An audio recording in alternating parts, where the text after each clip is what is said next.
Halina, tayo po't panoorin ang mga aral at mga mensahe ng makabagong panahong katuruan. Mga katuruan at aral na nagmula pa sa lumang kaban ng tipan. Mga katuruan, mga hula, mga mensahe na matagal nang kinalimutan ng kasaysayan. At sa ngayon, tayo ay nasa dulo na ng huling panahon, ay muling binuhay ang salita, ang diwa na dala ng mensahero na siyang galing dito sa dulong silangan.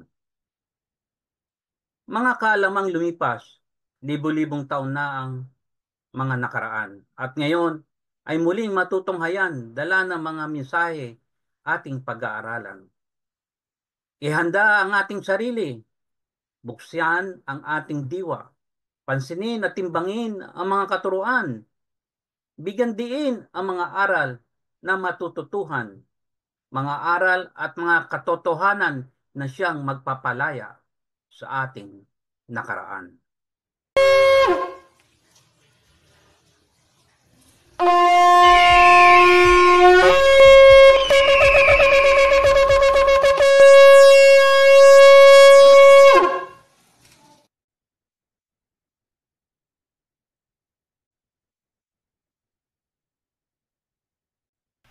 Woe to those who call evil good and good evil, who put darkness for light and light for darkness, who put bitter for sweet and sweet for bitter. Isaiah chapter 5 verse 20. Kahabag-habag ang mga taong tinatawag ang mabuti na masama, at ang masama ay mabuti. Mga taong ipinapalit ang kadiliman sa liwanag, at ang liwanag sa kadiliman. Mga taong ipinapalit ang mapait sa matamis, at ang matamis ay mapait.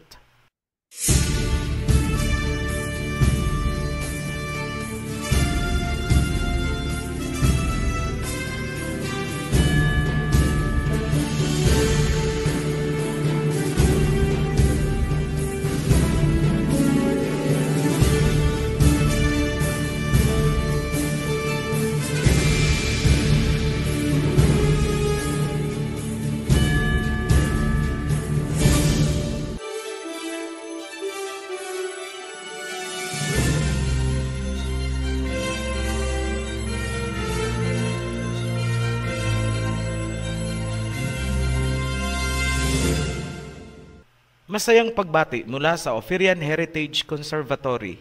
Una sa lahat ay ang ating pag-welcome sa mga bagong kapatiran na pumasok na sa Covenant at kasama na natin sa kawan. Sa mga patuloy na bumabatikos at kumakalaban sa atin, humayo kayo, sige lang, enjoy the ride. The days of your journey are numbered. Ang Mark of the Beast, ang pinaka-controversial na biblical topic sa buong mundo, mula nang ito ay isulat ni John, 1000 taon na ang nakaraan. Tulad ng sinabi ko sa last video, it takes a Hebrew mental and spiritual faculties upang unawain ang mga isinulat ng mga naunang Hebrew prophets. Ito na ang pinakahihintay ninyong lahat, kung saan ipapakita ko sa inyo ang totoong Mark of the Beast na nasusulat sa Revelation chapter 13 verse 18. The second beast was given power to give breath to the image of the first beast, so that the image could speak and cause all who refused to worship the image to be killed. It also forced all people, great and small, rich and poor, free and slave, to receive a mark on their right hands or on their foreheads, so that they could not buy or sell unless they had the mark, which is the name of the beast or the number of its name. This calls for wisdom. Let the person who has insight calculate the number of the beast, for it is the number of a man. That number is 666. Point number 1. Anong uri ng tao ang magpapatupad ng Mark of the Beast? Maliwanag na sinabi sa verse 15 na ang sinumang hindi susunod ay papatayin. Sa makatuwid, ang mga taong magpapatupad o nagpapatupad ng mark ay ang mga murderers, mga mamamatay tao. Magkalinawan lang muna tayo. Hindi po ang mga local murderers ang tinutukoy, kundi ang isang sibilisasyon na walang pakundangang pumatay ng ibang lahi mula pa sa simula ng malalim na kasaysayan. Point number 2. Sino ang ama nitong mga murderers? John chapter 8 verse 44. You belong to your father the devil, and you want to carry out your father's desires. He was a murderer from the beginning, not holding to the truth, for there is no truth in him. When he lies, he speaks his native language, for he is a liar and the father of lies. Kayo ay pag-aari ng inyong ama, ang dyablo, at nais niyong isakatuparan ang nais ng inyong ama na isang murderer mula sa simula. Murderer from the very beginning. Siya ang ama ng kasinungalingan. Sasabihin niyo sa akin, OHC, ang mga Hudyo ang sinasabihan dyan ng Mesaya. Magkalinawan tayo. Tandaan nyo, dalawang klase ang Hudyo sa panahon ng Mesaya at kahit hanggang ngayon.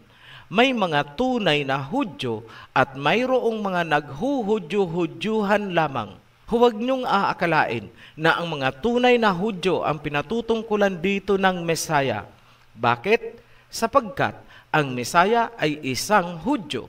Ang sinasabihan niya dito na mga anak ng dyablo ay ang mga sumakop sa Jerusalem at naghuhudyo-hudyuhan. Sila ang mga tinatawag na scribes, Sadducees, and Pharisees.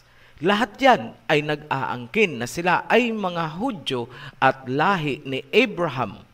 Pero, tingnan mo ang kanilang kulay. Hindi sila Shemites. At ano ang sinabi ng Mesaya tungkol sa kanila?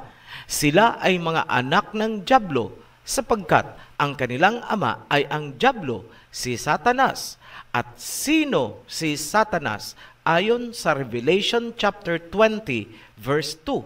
He seized the dragon, that ancient serpent, who is the devil or Satan, and bound him for 1,000 years.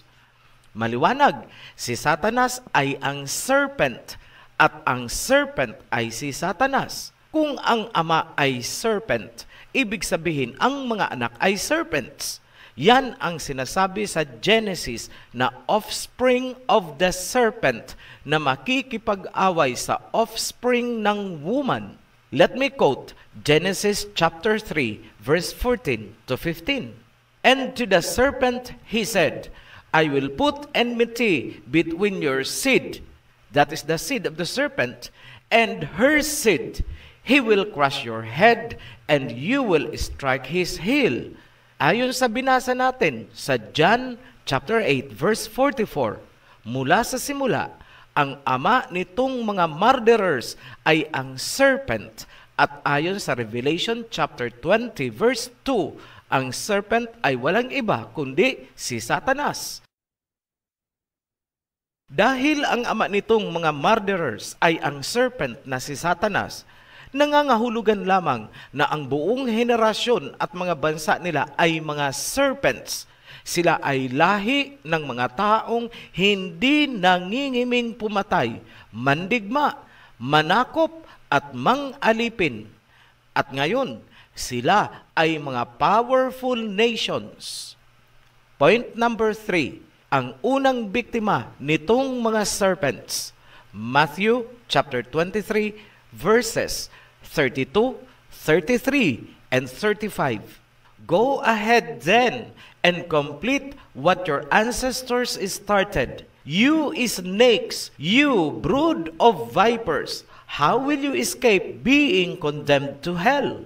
And so upon you will come all the righteous blood that has been shed on earth, from the blood of righteous Abel to the blood of Zechariah, son of Berechiah, whom you murdered between the temple and the altar. Ganito ang sinasabi. Ituloy nyo ang sinimulan ng inyong mga ninuno.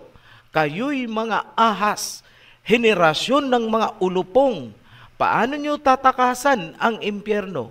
Pinadanak nyo ang dugo ng mga banal sa mundo, mula kay Abel hanggang kay Zechariah na inyong pinatay sa pagitan ng templo at ng altar. Mag-recap tayo ng konti at tandaan nyo itong mabuti.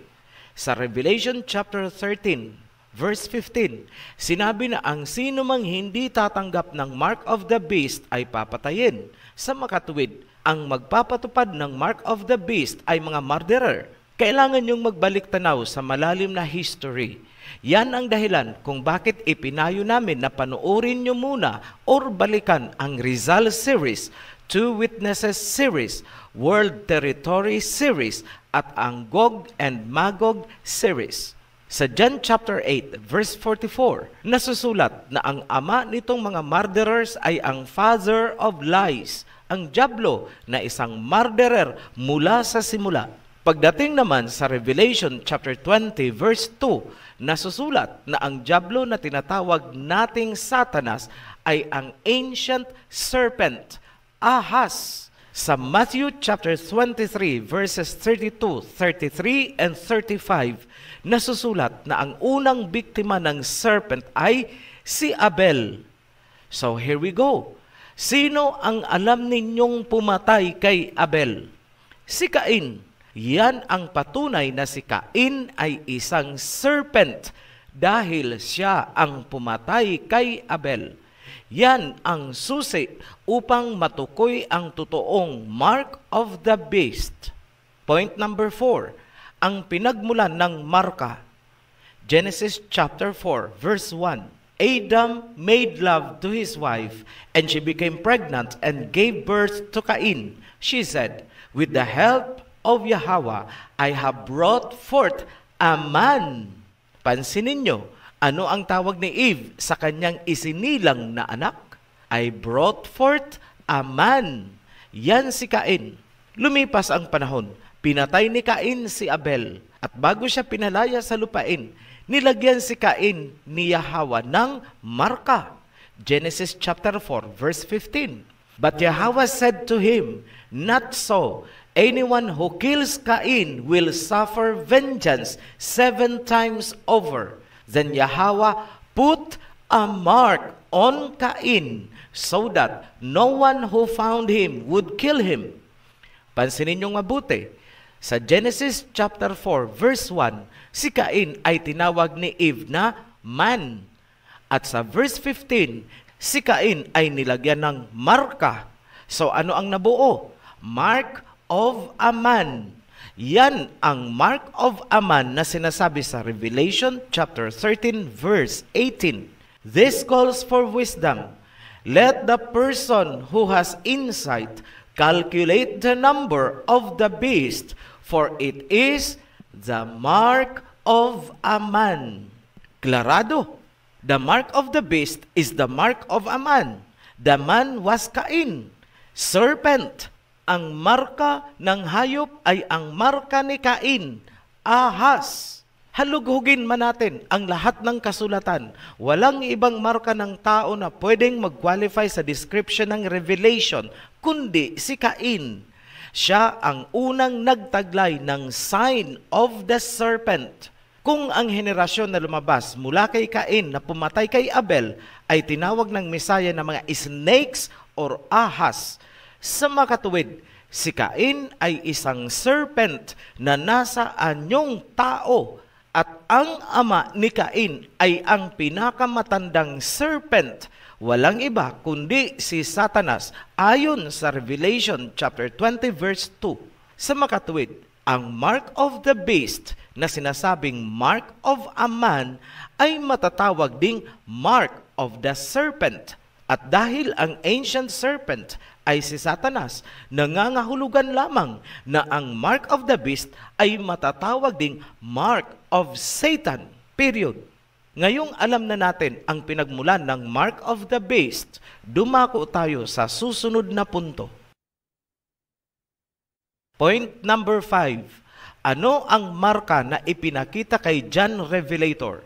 Para maunawaan nyo ang totoong marka, kailangan nyo munang malaman na hindi totoo, ulitin ko, hindi po totoo na ang original books ng New Testament ay nasusulat sa Greek. Ang buong context ng New Testament at ng buong Bible ay nagpapatunay din na ang mga yan ay originally nasusulat sa Hebrew. Patunayan ko, number 1, ang mga nagsulat ng mga aklat sa New Testament ay mga apostol, propeta, at mga followers ng Messiah. Wala pong contribution ang mga eskribas at pariseyos. Walang Roman or Greek writer na may contribution sa Bible sapagkat ang focus nila ay sirain ang mga literatures and books ng mga Hebrew Israelites. Tandaan, mga colonizers po sila sa Jerusalem. Fact? Yes. Number 2, ang mga apostol at propeta na binigyan ng divine inspiration and revelations ay mga Hebrew.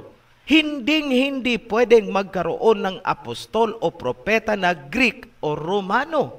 Bakit?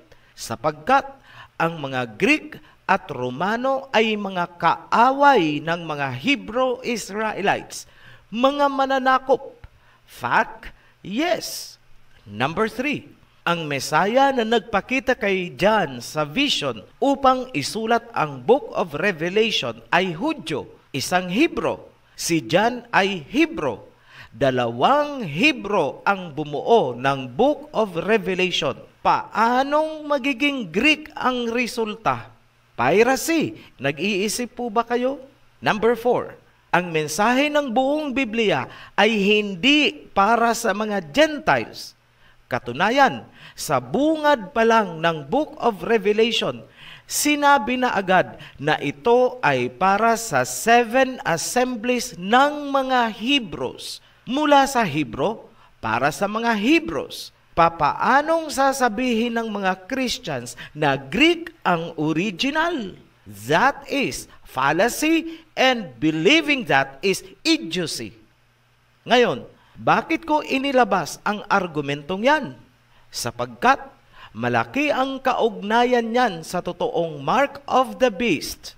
Ang ipinakita kay John na marka ay simbolo or logo ng kaaway ng mga Hebrews upang bigyan ng babala ang 7 assemblies sa kung ano ang dapat asahan na mangyayari.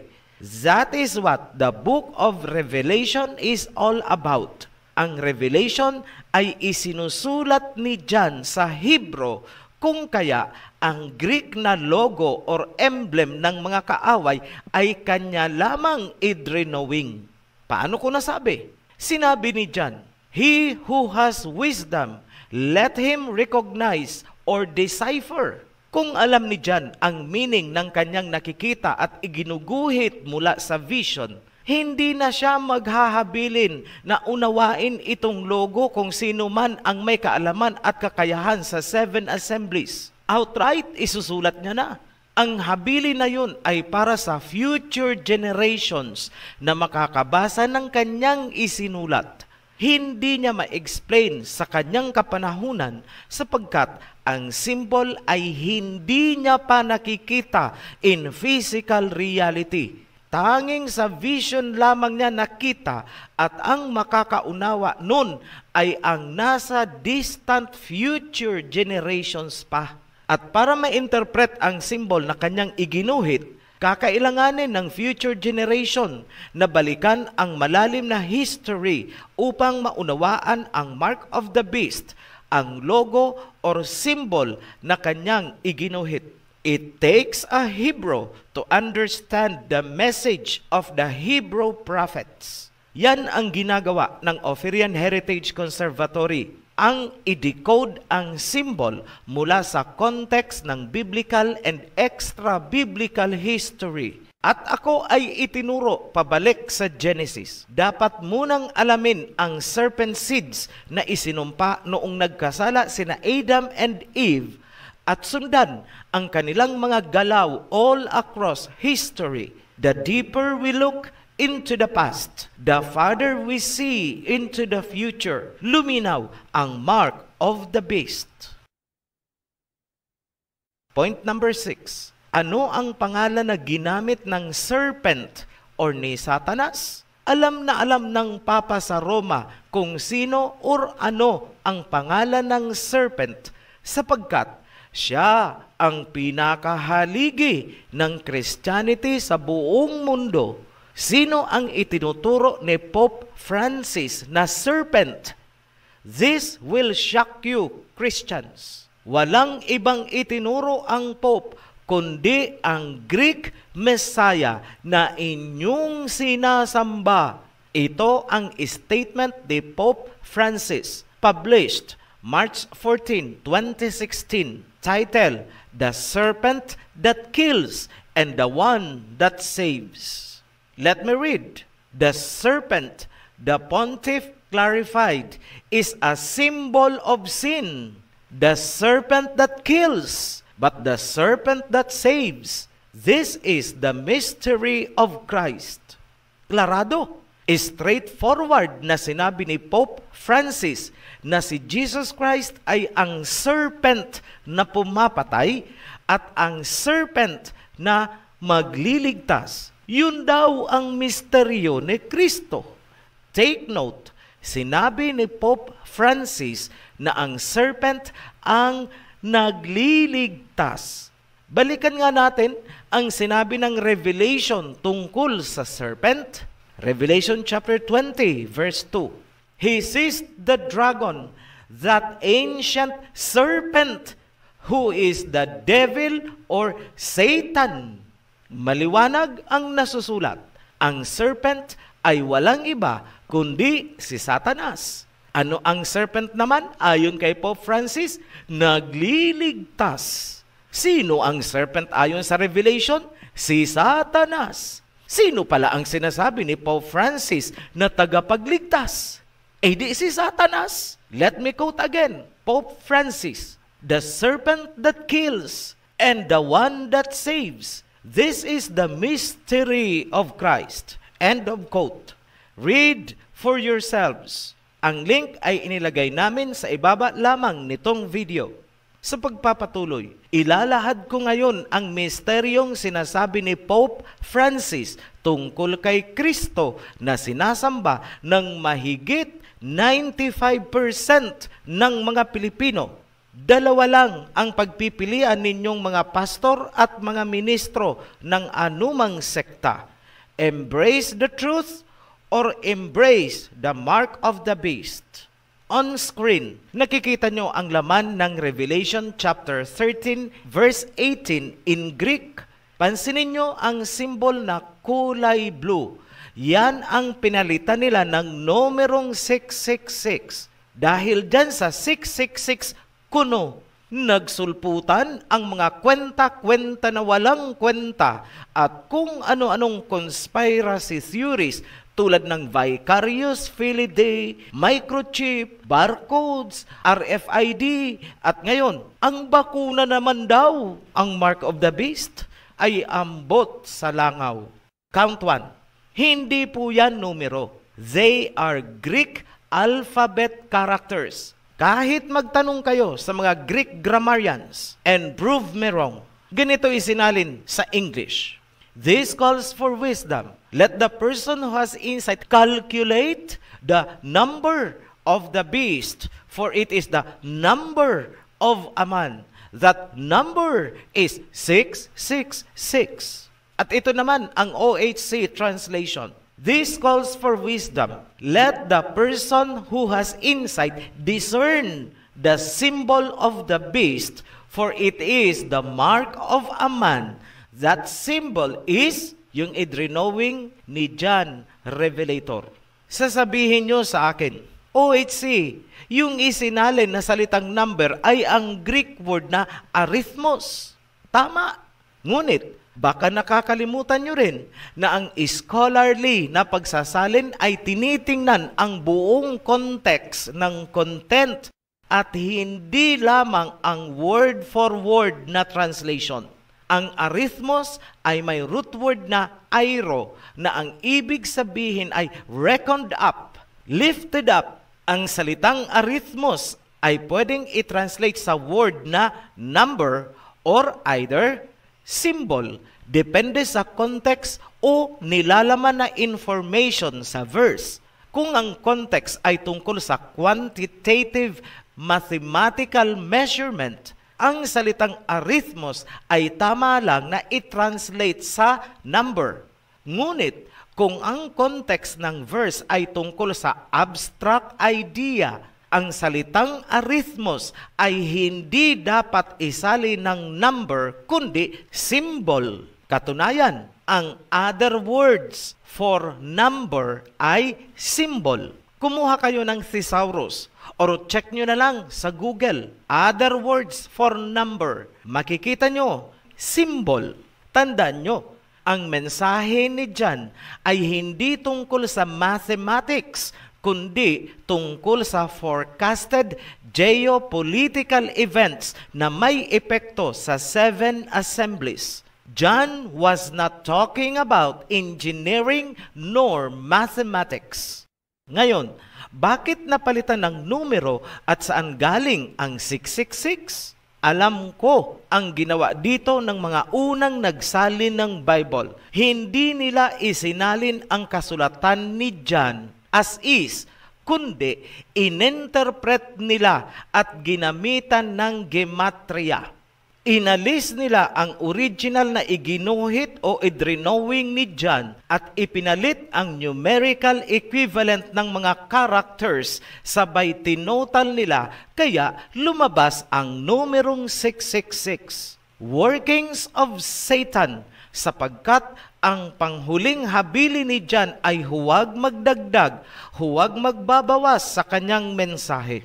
At dahil ang symbol ay naging numero, isinabay nila ang pag-retouch ng sentence gamit ang mga words na calculate, count, and compute the number. Hala, nabuo ang mundo sa kakakompute ng kung ano-ano, kwenta ng walang kwenta, ambot sa langaw, count 2. Working backwards, ano ang lumulutang na purpose ng pagtamper? Simple lang, maitago ang tunay na mark of the beast. Iniligaw ang pag-iisip ng mga tao papunta sa ibang direction gamit ang mathematical concept. At habang iginiya nila palayo sa tamang approach ang isipan ng mga tao, binugbugan naman ng kung ano-anong conspiracy theories, propaganda, at mga mapanindak at makabagbag damdaming mga sermon at mga awitin ng pagbabanal-banalan. Baka dumating ang panahon na pati ang mga poste sa Vatican ay ipabilang na rin sakaling tumugma sa 666 ay ambot sa langaw, count 3. Sino ang may kagagawan? Yung mga anak ng father of lies. Saan ba galing ang mga Bible na binabasa ninyo? Kung hindi England, America. After all, it doesn't matter kung England or America sapagkat ang mga kano ay galing din lang naman sa England. Ngayon, bakit kinailangan nilang ilihis ang mga tao sa kung ano ang tunay na mark of the beast? Simple, upang maitago ang katotohanan.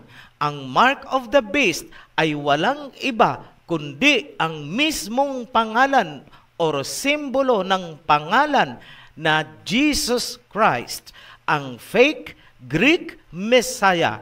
Ang sinasabi ni Pope Francis na serpent that kills and the one that saves. Serpent na magliligtas.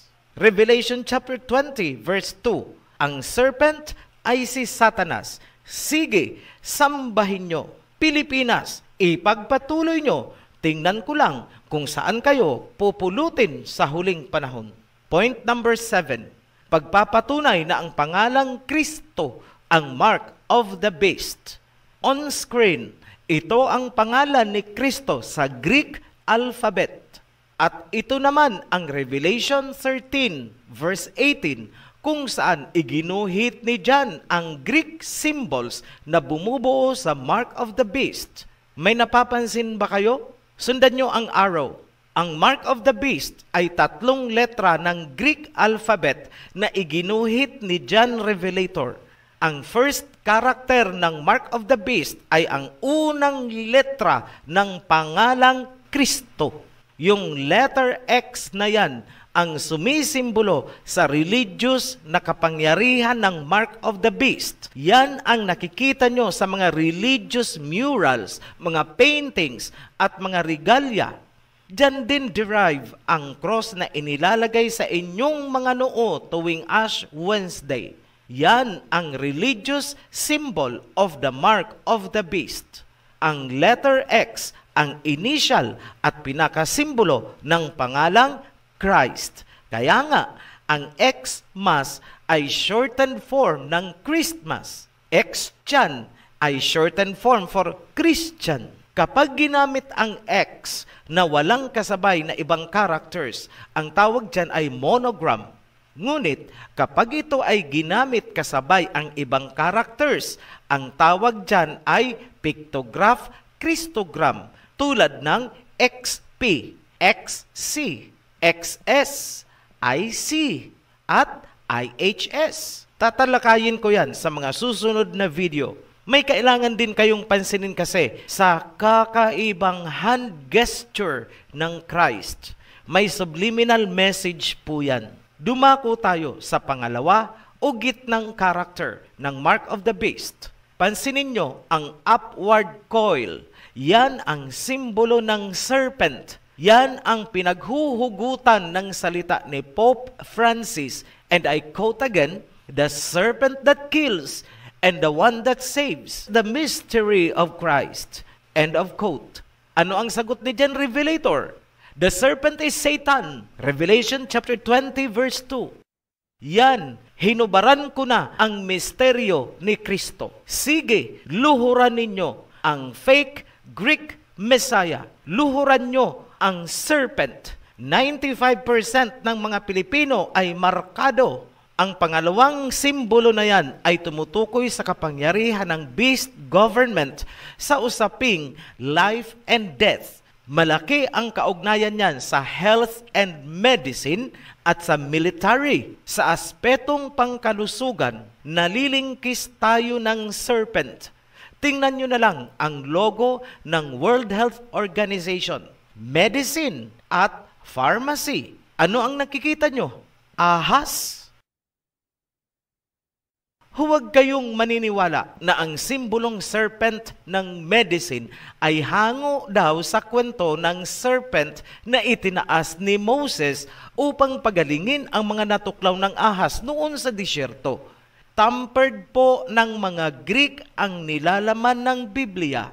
Ang mga Greek ang pinagmulan ng serpent worship and divination at ipinasok nila yun sa kwento ni Moses upang palabasin na ang simbolo ng kaligtasan ay ang serpent na kanilang sinasamba. 2 years ago, bilang bahagi ng Babylon series, inilabas ko ang video na pinamagatang "Ahas nga ba ang itinaas ni Moses?" Pinatunayan ko na ang simbolo ng Hebrew Messiah bilang tagapagligtas ay kordero o tupa, hindi ahas. Itong pangalawang karakter ng Mark of the Beast ay patungkol din sa military power ng beast government. Nakahanda silang manuklaw anytime. Gawain nila ang pumatay at manakop tulad ng ginawa ng mga Kastila sa ating bansa noong ipinasok nila ang Kristyanismo. Ganon din ang ginawa ng Great Britain sa China noong kinuha nila ang Hong Kong, Opium War. Sa India, daan-daang libo ang namatay sa gutom kagagawa ng Britain. Sa Middle East, hanggang ngayon, patuloy ang conflict sa Iran at Israel. Nasaan ang ugat? Great Britain, England. Iisang pamilya lang sila kasama itong mga kano. And they are all Christians. Lahat sila ay nilulukuban ng espiritu ng sinasabi ni Pope Francis na the serpent that kills and the serpent that saves. The mystery of Christ, kuno. And to the serpent he said, I will put enmity between your seed, that is the seed of the serpent, and her seed. He will crush your head, and you will strike his heel. Yan ang ibig sabihin ng pangalawang character ng Mark of the Beast. Dumako tayo sa pangatlo or last character.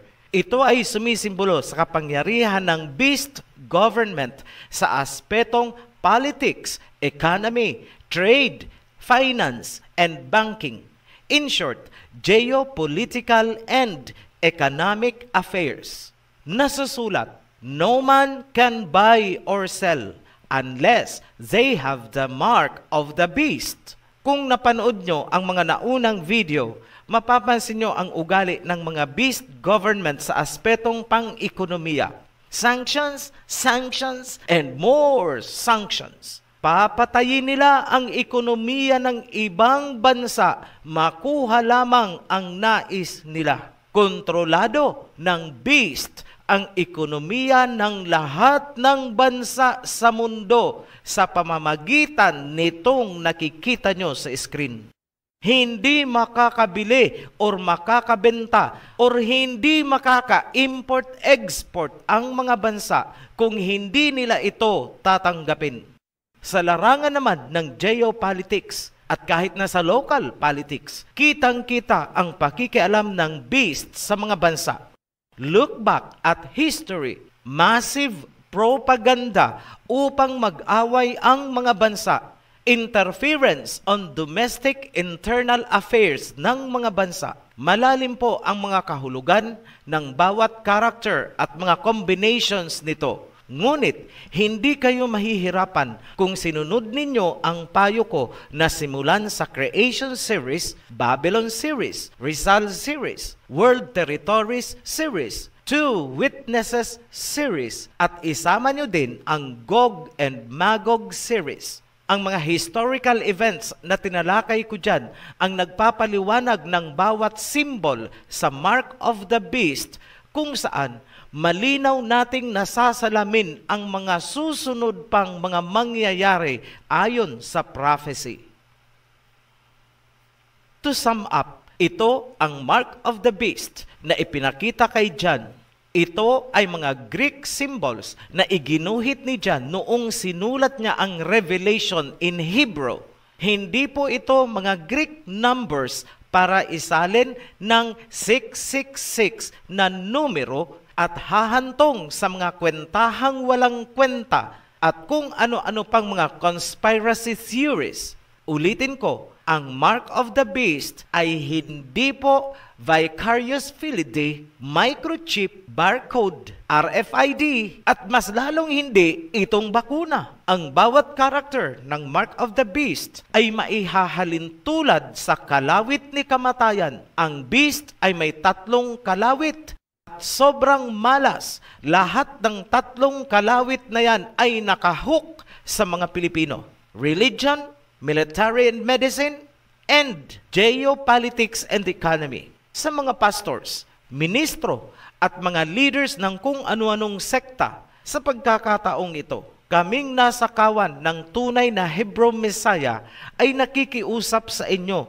Ilabas ninyo ang mga tupa mula sa kapangyarihan ng Greek Messiah, the serpent. Huwag kayong magbulag-bulagan. Alam kong nauunawaan nyo itong mga inilalahad ko. Huwag ninyong kalilimutan. Pananagutan nyo ang bawat kaluluwa na inyong inakay sa kapahamakan. Ngayon, ito ang malaking itatanong nyo sa akin. OHC, paano ba namin maliligtasan ang tiyak na kaparusahan? Simple lang, Acts chapter 4, verse 12. Salvation is found in no one else, for there is no other name under heaven given to mankind by which we must be saved. walang kaligtasan para sa sinuman, sapagkat walang ibang pangalan na ibinigay sa sanlibutan na makapagliligtas. Ang tanging kaligtasan ay ang pagtanggap sa tunay na pangalan ni Aba Yahweh at Mesaya King Yahawashai at pumasok sa covenant na pinanghahawakan ng mga remnants. At ano naman ang sinabi ni John Revelator? Revelation chapter 14 verse 1. Then I looked, and there before me was the Lamb standing on Mount Zion, and with him 144,000 who had his name and his father's name written on their foreheads. At nakita ko ang kordero nakatayo sa Mount Zion kasama ang 144,000 na may tatak ng kanyang pangalan at ng pangalan ng Ama. Ganon din naman ang great multitude na sinasabi sa Revelation chapter 7 verse 9. After this, I looked, and there before me was a great multitude that no one could count, from every nation, tribe, people, and language, is standing before the throne and before the Lamb. They were wearing white robes and were holding palm branches in their hands. Mayroon din kayang tatak ng pangalan ng Ama at ng Mesaya ang great multitude na maliligtas mula sa iba't ibang bansa? Yes, of course. Dahil maliwanag ang sinasabi sa Acts 4:12. Walang kaligtasan sa iba sapagkat iisa lamang ang pangalang ibinigay na makapagliligtas. Simple lang ang kasulatan. Huwag po kayong maniniwala dyan sa mga bulaang tagapagturo ng bulaang sekta ng babaeng propeta na naalog ang utak. Hindi po sabat ang mark sa forehead, kundi ang pangalan ng Ama at ng Mesaya. Klaro at simple ang isinulat ni John sa binasa nating Revelation chapter 14 verse 1. Huwag magpalinlang sa mga libadurang katuruan. Ang Sabbath ay sign sa pagitan ng Ama at ng kanyang kawan. Hindi po yan marka na nakalagay sa noo ng mga pinili. More so, ang sign na palatandaan sa pagitan ng Ama at ng mga pinili ay hindi po ang fake sunset to sunset Sabbath ng Roman calendar. Ulitin ko, ang marka ng mga maliligtas ay ang Hebreyong pangalan ng Ama at ng Anak. Yan ang katapat ng mark of the beast ng fake Messiah ng mga Greeks. Kayong mga nanunood ngayon, ano ang pangalan na nakatatak sa inyong forehead? Sa inyong mga diwa at gawa, dalawa lang ang pagpipilian nyo. Christos, the mark of the beast, versus Hebrew name ni Aba Yahweh and King Yahawashai. Your choice, your life. Nilinaw na namin ang lahat. Ginawa na namin ang aming tungkulin.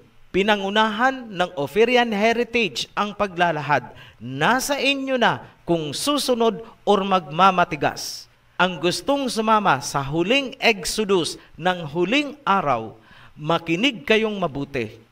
Una, lumabas kayo sa Babylonian churches ninyo. Tanggalin ang mark of the beast. Say goodbye to Christianity of the Babylonians, Greeks, and Romans.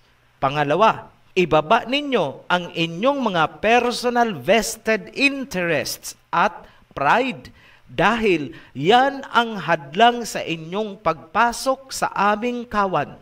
Be humble and obedient as required during the days of Moses. Pangatlo, magpabautismo. Click nyo lang ang link ng Joshua Group na ilalagay namin sa ibaba nitong video. Mag-ingat sa mga nagkukunwaring OHC groups.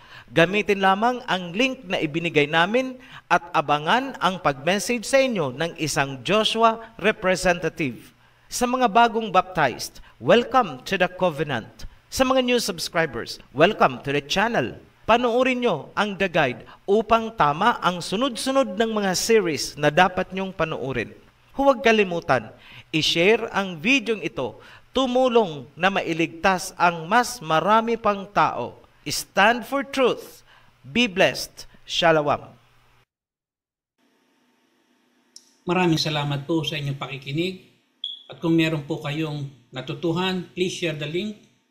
At kung may mga katanungan na nais malaman, please contact ang link na sa ibaba ng video ito.